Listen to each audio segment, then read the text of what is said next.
কুড়িগ্রামের উলিপুরে অস্বাস্থ্যকর পরিবেশে খাবার প্রস্তুত ও পরিবেশনের দায়ে জনপ্রিয় খাবার প্রতিষ্ঠান হাজি বিরিয়ানি হাউস এবং রং মেশানো চিপস বিক্রির অভিযোগে শাহিন স্টোরকে জরিমানা করেছে ভ্রাম্যমাণ আদালত।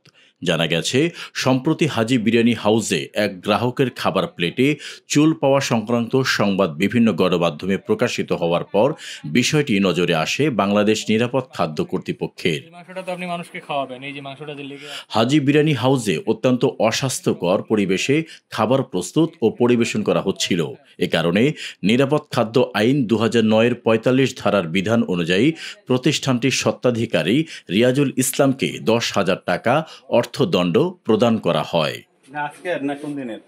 অভিযানে উপস্থিত ছিলেন কুড়িগ্রাম জেলা নিরাপদ খাদ্য কর্মকর্তা, খাদ্য নমুনা সংগ্রহণকারী, উলিপুর থানা পুলিশের সদস্যবৃন্দ, স্থানীয় সাংবাদিকবৃন্দ এবং নিরাপদ খাদ্য অফিসের কর্মকর্তা কর্মচারীরা।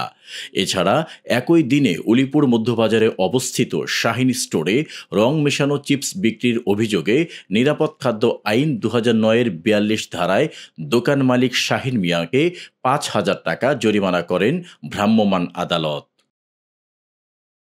অভিযান শেষে উপজেলা নির্বাহী কর্মকর্তা নয়ন কুমার সাহা বলেন, জনস্বাস্থ্যের ঝুঁকি রোধে এবং ভোক্তাদের নিরাপদ খাদ্য নিশ্চিত করতে প্রশাসনের এই ধরনের অভিযান অব্যাহত থাকবে। খাদ্য নিরাপত্তার ক্ষেত্রে কোনো অনিয়ম বা আপোষ বরদাস্ত করা হবে না। স্থানীয় ব্যবসায়ী ও সাধারণ ক্রেতারা প্রশাসনের এমন উদ্যোগকে স্বাগত জানিয়ে বলেন, এ ধরনের অভিযান অব্যাহত থাকলে খাদ্যের মান ও স্বাস্থ্যবিধি রক্ষায় ব্যবসায়ীদের মধ্যে আরও সতর্কতা ও সচেতনতা বৃদ্ধি পাবে।